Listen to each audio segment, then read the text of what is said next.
Hello किसान भाइयों, कैसे हैं सभी। उम्मीद है आप सभी लोग अच्छे होंगे। आज हम आपके लिए एक नया वीडियो लेकर के आए हैं। इस वीडियो में आपको हम यह बताएंगे कि जो भी हमारे किसान हैं जिनका 20वीं किस्त में पैसा नहीं आया है और बहुत सारे रीज़न लगा करके उनका जो किस्त है वो रोक दिया गया है। किसी का नाबालिग लगा के रोक दिया गया है, किसी का जो भूमि का ट्रांसफ़र दिखा दिया गया है कि 1 फरवरी 2019 के बाद का है, उनका रोक दिया गया है। बहुत सारे लोगों का, जिनकी फैमिली में कई लोग पेमेंट पा रहे थे, उन लोगों का रोक दिया है। सबसे बड़ी बात तो यहाँ पति पत्नी वाला मैटर चल रहा है। पति पत्नी जहाँ पे पैसा पा रहे थे उनका भी पैसा रोक दिया गया है। अब वहाँ बता रहे हैं फिजिकल वेरिफिकेशन होगा तभी पैसा मिलेगा। तो उसके रिगार्डिंग मैंने सारे वीडियो बना करके अपने चैनल पर डाल दिए हैं। बाकी मुझे जो अपडेट अभी मिली है मैंने सोचा आप लोग को शेयर कर दूँ। यहाँ पे देखिए अलग अलग तरीके से वेरिफिकेशन हो रहा है। हर राज्य में अलग तरीके से वेरिफिकेशन कर रहे हैं। जैसे मैंने आप लोग को घोषणा पत्र और पटवारी की रिपोर्ट का जो फॉर्म पीडीएफ आप लोग को दिया था, तो कई कई जगह तो उस फॉर्म को लेकर के उसमें साइन मोहर करा करके वेरिफिकेशन करके कागज़ जमा कर ले रहे हैं।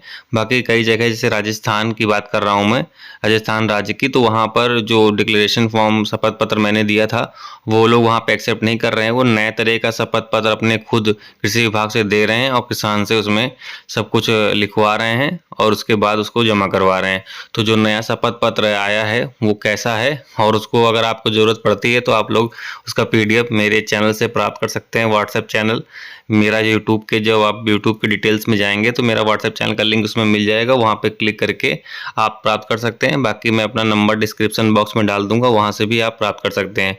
तो ज़्यादा देर न करते हुए जो नया शपथ पत्र गवर्नमेंट ने जारी किया है मैं आपको दिखाता हूँ। अगर आपको उसकी ज़रूरत है तो उसको आप डाउनलोड कर सकते हैं, क्योंकि यहाँ पर पूरा नया अपडेट कर दिया गया है और जो जानकारी मांगी जा रही है वो मैं आपको लाइव दिखाता हूँ। देखिए किसान भाइयों, नए तरीके का शपथ पत्र यहाँ पे देखिए पूरा अपडेट कर दिया गया है नए तरीके से। यहाँ पे लिखा है प्रधानमंत्री किसान सम्मान निधि योजना शपथ पत्र। आपका जो यहाँ निवासी हैं वहाँ का एड्रेस, आधार कार्ड नंबर, यहाँ पे लिखा है पीएम किसान रजिस्ट्रेशन नंबर जो आपका, वो शपथ पूर्वक बयान करता हूँ मेरे प्रधानमंत्री किसान सम्मान निधि योजना में लगाए गए सभी दस्तावेज सही हैं और उस योजना में नियम अनुसार पात्रता रखती हूँ। यहाँ पे देखिए साफ साफ लिख करके ये दे दिया गया है, आपको इतना चीज़ देना है। फिर यहाँ पहले नंबर पे मैं संस्थागत भूमि का धारक नहीं हूँ।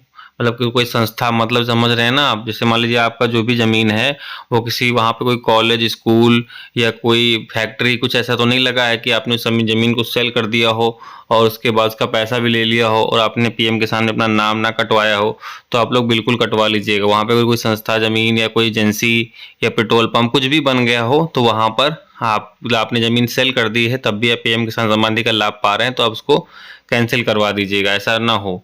फिर यहाँ पे दूसरे नंबर पे मैं संवैधानिक पदों के पूर्व या वर्तमान धारक नहीं हूँ। जैसे मान लीजिए कोई बड़े अधिकारी के रूप में आप पहले कार्य कर चुके हों, आप पेंशन पा रहे हो या अभी कर रहे हो, आपके नाम ज़मीन हो, आप पीएम किसान का लाभ प्राप्त नहीं कर सकते। तीसरा है जो पात्रता में नहीं आता है, वर्तमान पूर्व राज्य मंत्री, वर्तमान लोकसभा राज्यसभा जितने भी मतलब पॉलिटिकल, ग्राम पंचायत कुछ भी आप यहाँ पे देखिए लिखा है नगर निगम के जो चेयरमैन होते हैं वो सब अध्यक्ष तो नहीं हैं, तो उसमें भी आप पात्र नहीं होंगे पीएम किसान सम्मान निधि के। चौथा इसमें देखिए दिया गया है केंद्र राज्य सरकार के मंत्रालयों, कार्यालयों, विभागों के सभी सेवारत। यहाँ पे जैसे मान लीजिए आपको सेंट्रल गवर्नमेंट के कोई भी एम्प्लॉय नहीं होने चाहिए, या कोई किसी के जो सेंट्रल गवर्नमेंट में जो पद होते हैं अध्यक्ष कहीं के नहीं होने चाहिए, यहाँ साफ साफ लिखा हुआ है। तो ये कोई कर्मचारी भी आप वहाँ के ना हो, ग्रुप सी के या ग्रुप ए के या ग्रुप बी के, तो आप लोग पीएम किसान सम्मान निधि के लाभार्थी नहीं हैं।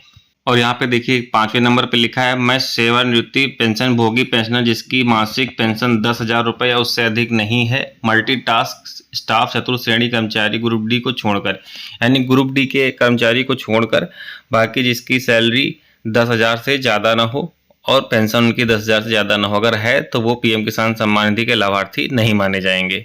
फिर मैंने विगत कर निर्धारण वर्ष में किसी भी प्रकार का आयकर भुगतान नहीं किया, यानी कोई आप इनकम टैक्स पेमेंट ना की हो।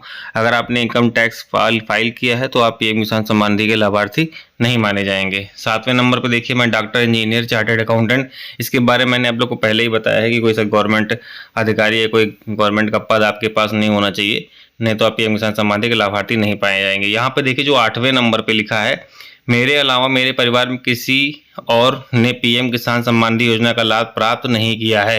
यहाँ साफ साफ देखिए आपको लिखना है, अगर आपके अलावा कोई और पीएम किसान सम्मान लाभ जो है वो प्राप्त नहीं कर पा रहा हो, बस वही लाभ प्राप्त कर रहा हो जिसके नाम वरासत से ज़मीन आई है। अभी मैं यहाँ पे नीचे आपको दिखाता हूँ। लाभार्थी नाबालिग नहीं है, यानी कि जो भी पीएम किसान सम्मान निधि का आवेदन किया है वो नाबालिग नहीं होना चाहिए और राजस्थान का मूल निवासी है। जैसे मान लीजिए आप उत्तर प्रदेश के हों या आप पंजाब के हों, तो वहाँ के आप मूल निवासी होने चाहिए, किसी अन्य राज्य के नहीं होने चाहिए। फिर 11 नंबर पे यहाँ पे देखिए लिखा है लाभार्थी के नाम जमीन 1/2/2019 से पूर्व की है, विरासत से प्राप्त हुई है। यानी जो ज़मीन है वो 2019 के पहले की है, अगर उसके बाद की है तो उनको वरासत से ज़मीन मिली है। और यहाँ पे जो विशेष में 2 पार्ट दिए गए, यही मुझे आपको लाइव दिखाना था। यहाँ पे देखिए विशेष में क्या लिखा है, लाभार्थी को भूमि विरासत से प्राप्त हुई है और उसके माता पिता को वर्तमान में मृत्यु के बाद पीएम किसान सम्मान निधि की किस्त प्राप्त नहीं हो रही है। अर्थात लाभार्थी ने मृत व्यक्ति की पोर्टल पर मृत्यु अपडेट कार्यालय में आकर करवा दी है। यानी कि आपके माता पिता अगर पीएम किसान सम्मान निधि का लाभ पा रहे हो तो उनका डेथ सर्टिफिकेट जो है वो ले जा करके आपने कार्यालय में दे दिया है और उनका जो भी जो योजना का लाभ पा रहे थे उसको आपने बंद करवा दिया है। आपको यहाँ पे शपथ में लिखना पड़ेगा, अगर आपने बंद नहीं करवाया है तो आपके खिलाफ कार्रवाई भी हो सकती है। देखिए यहाँ पे नीचे लिखा है, उपरोक्त सभी तथ्य व जानकारी सत्य हैं, यदि इनमें कोई जानकारी गलत पाई जाती है तो उसके खिलाफ जिम्मेदारी स्वयं की होगी और लाभार्थी पर अनुशासनात्मक कार्रवाई की जा सकेगी।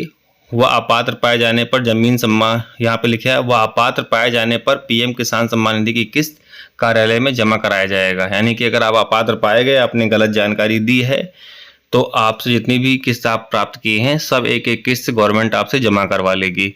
तो आप लोग यहाँ पे समझ लीजिए, आप अगर शपथ पत्र दे रहे हैं सब कुछ डिटेल सही भरिएगा। अगर आपके माता पिता पीएम किसान सम्मान निधि का लाभ पा रहे थे तो एक बार चेक करवा लीजिए किसी विभाग में उनका बंद हुआ है कि नहीं। अच्छा तो नहीं, उनका पेमेंट भी आ रहा है और आप भी पेमेंट पा रहे हैं। बहुत ऐसे केस मिले हैं कि मृतक होने के बावजूद भी लोगों के नाम किस्त आ रही है। अगर आप बेनिफिशियरी लिस्ट अपने ज़िले की, अपने विलेज की चेक करेंगे जा करके, तो वहाँ पे आपके पिता का या माता का नाम वहाँ पे शो करेगा।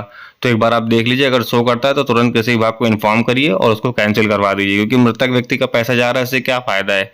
आप कैंसिल करवा दीजिए आप, ताकि आपका तो आने लगे, भविष्य में आपके ऊपर कोई प्रॉब्लम ना हो। तो एक बार आप देख लीजिएगा, फिर सही तरीके से शपथ पत्र भरिएगा। तो यही मुझे आपको बताना था, जो नया अपडेट आया हुआ है। यहाँ पे शपथ पत्र में 2 चीज़ें जोड़ दी गई हैं जो आपको जानना बहुत ज़रूरी था। तो जिन भी किसानों को यह शपथ पत्र चाहिए तो उसका पीडीएफ मेरे व्हाट्सएप चैनल पे आप लोगों को मिल जाएगा।